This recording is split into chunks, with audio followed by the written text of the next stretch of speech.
የአክሱም ወንድም እህቶቻችን ያለፉበት ያለ ጊዜ አለና እነሱን ማሰብ ያስፈልገናል። በያዝነው ሳምንት ተማሪዎችን ሁሉ ከትምህርት ቤት በሂጃብ ምክንያት እስከማገድ ደርሰዋል። በጣም የሚያሳዝነው የከተማው ከንቲባ፣ ትምህርት ቢሮ ኃላፊው፣ የጸጥታ ኃላፊው ተባብረው ነው ሄደው ከትምህርት ቤት ተማሪዎችን የመለሱት። በጣም አሳዛኝ ተግባር እየተፈጸመ ነው ያለው። ምን እንደተፈለገበት ከጀርባው የትኛውን ዓላማ ለማሳካት እንደዚህ ያደርጉ እንደሆነ ግራ ነው የሚያጋባው።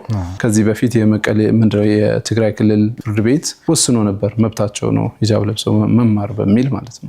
ያንን ውሳኔ አልተቀበሉም። ያልተቀበሉት ጭምር እንዲቀጡም ትዕዛዝ ሰጥተው ነበር፣ እሱንም ቸል ብለውታል። ትምህርት ሚኒስቴር እንግዲህ ሂጃብ መመሪያ ያለው እሱን ሁሉ አልፈው ነው እንግዲህ እንዲህ አይነት የጭቆና መንገድ እየተከተሉ ያለው። ሃይባያቸው ማን እንደሆነ ባይገባንም የአክሱም ወንድም እህቶቻችን ግን አሁንም እያለፉበት ያለ ፈተና አለና በዱዓ በቻልነው ሁሉ እንድናግዝ መልእክታችን ነው። በተለይ እንደው አምባገነንነት ነው አሁን ይሄ እና አምባገነንነት ዓለም ላይ ያው የምናስተውለው የምናየው ነገር ነው። እነዚህን ሰዎች ስናስተውል ደግሞ ከነሱ ፊት የሚቆሙት ሁልጊዜ የሚጋፈጡት እኛ ምናልባት ባገኘንበት አጋጣሚ ሀቅ ለመናገር ከእውነት ጎን ለመቆም ነው ጥረት የምናደርገው። ከነሱ ፊት ግን ሁሌ የሚቆሙ እነሱን የሚታገሏቸው አሉ። ያው ወገኖቻቸው ናቸው። አብረህ በልተህ አብረህ ጠጥተህ አብረህ አንድ ከተማ ውስጥ ኖረህ የሚገርመው ደግሞ ወይ ከልካዩ እዛ ከተማ ላይ ወይ ይሄኔ ከረፈደን ወደዛ ከተማ የመጣው እንደዛ አይነት አጋጣሚዎች ይኖራሉና እንደዛ የሚጋፈጡ ሰዎች አሉ።